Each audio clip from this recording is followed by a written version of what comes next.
O que a morte significava para os primeiros humanos? A morte, silenciosa, inevitável, universal. Para nós, ela ainda é um mistério que assombra e fascina. Mas já parou para pensar no que ela significava para os primeiros humanos?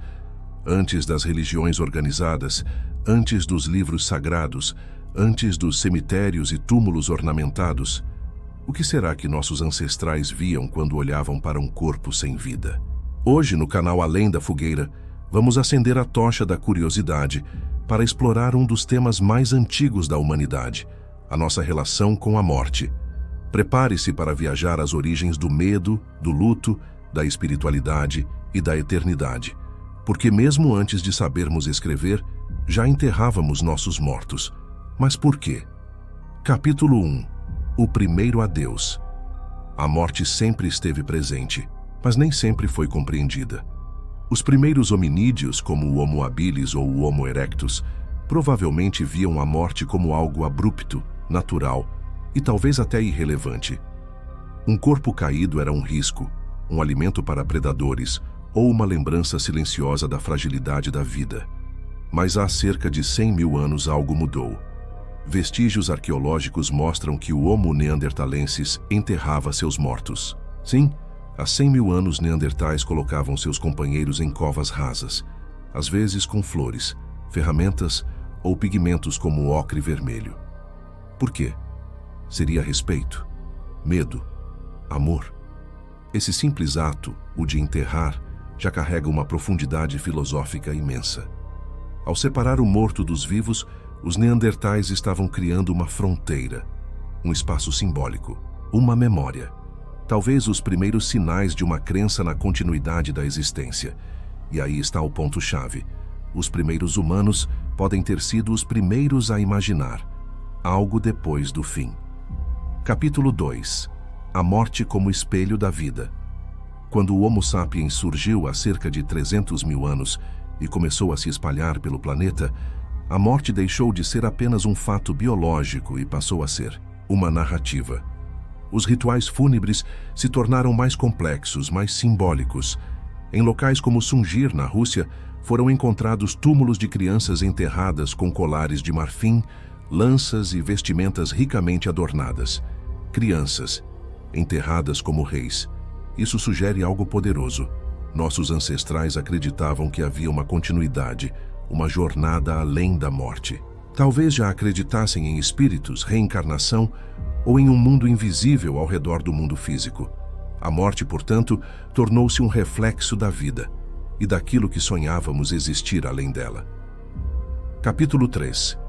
Os mortos não morrem, eles ficam. Para os primeiros caçadores-coletores, a morte não era uma separação total. Ela era parte do ciclo, um retorno à terra, mas não apenas biológico. Os mortos continuavam entre os vivos, nos sussurros do vento, nas sombras da caverna, nos sonhos. A antropologia moderna mostra que muitas tribos indígenas e povos ancestrais acreditavam e ainda acreditam que os mortos influenciam o mundo dos vivos. Proteger, amaldiçoar, avisar. Será que nossos ancestrais temiam os mortos? Sim, mas também os respeitavam, os cultuavam, os escutavam. É por isso que as cavernas viraram cemitérios, por isso que se colocava comida ao lado dos corpos, por isso que surgiram os primeiros xamãs, homens e mulheres que supostamente podiam atravessar a fronteira entre os mundos. A morte era a porta, mas também era um espelho, um guia, um aviso. Capítulo 4. A invenção do além.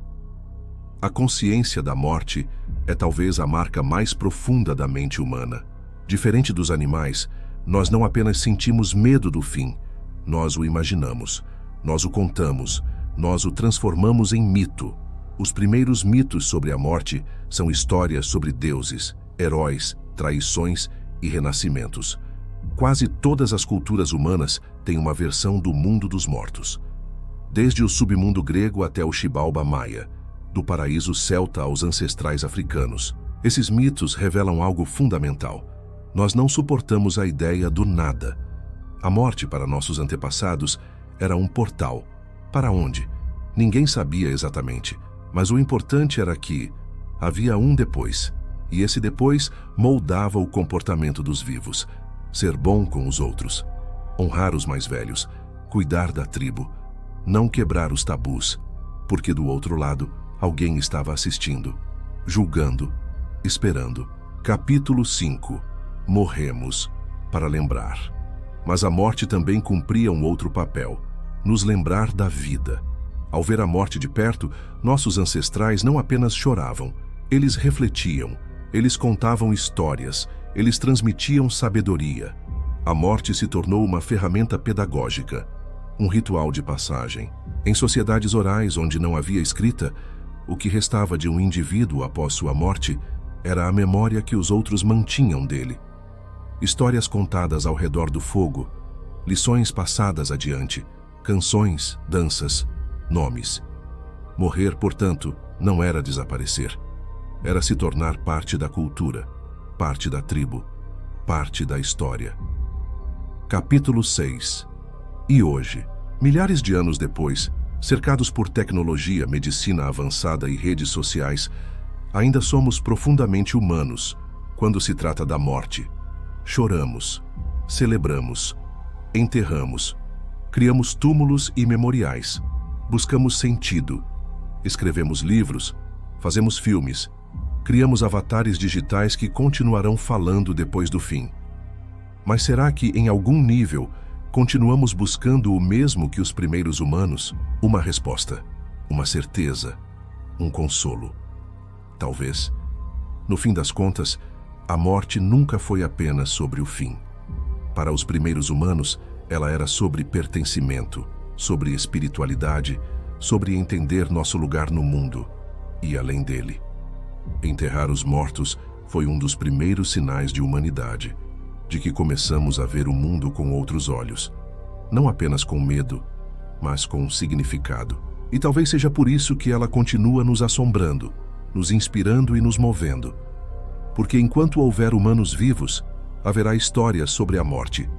E enquanto houver histórias, haverá esperança de que, de alguma forma, seguimos além da fogueira. Se você gostou desse vídeo, não esqueça de deixar o like, se inscrever no canal e compartilhar com quem também se pergunta sobre os grandes mistérios da humanidade. Aqui no Além da Fogueira, a história nunca termina. Ela apenas recomeça.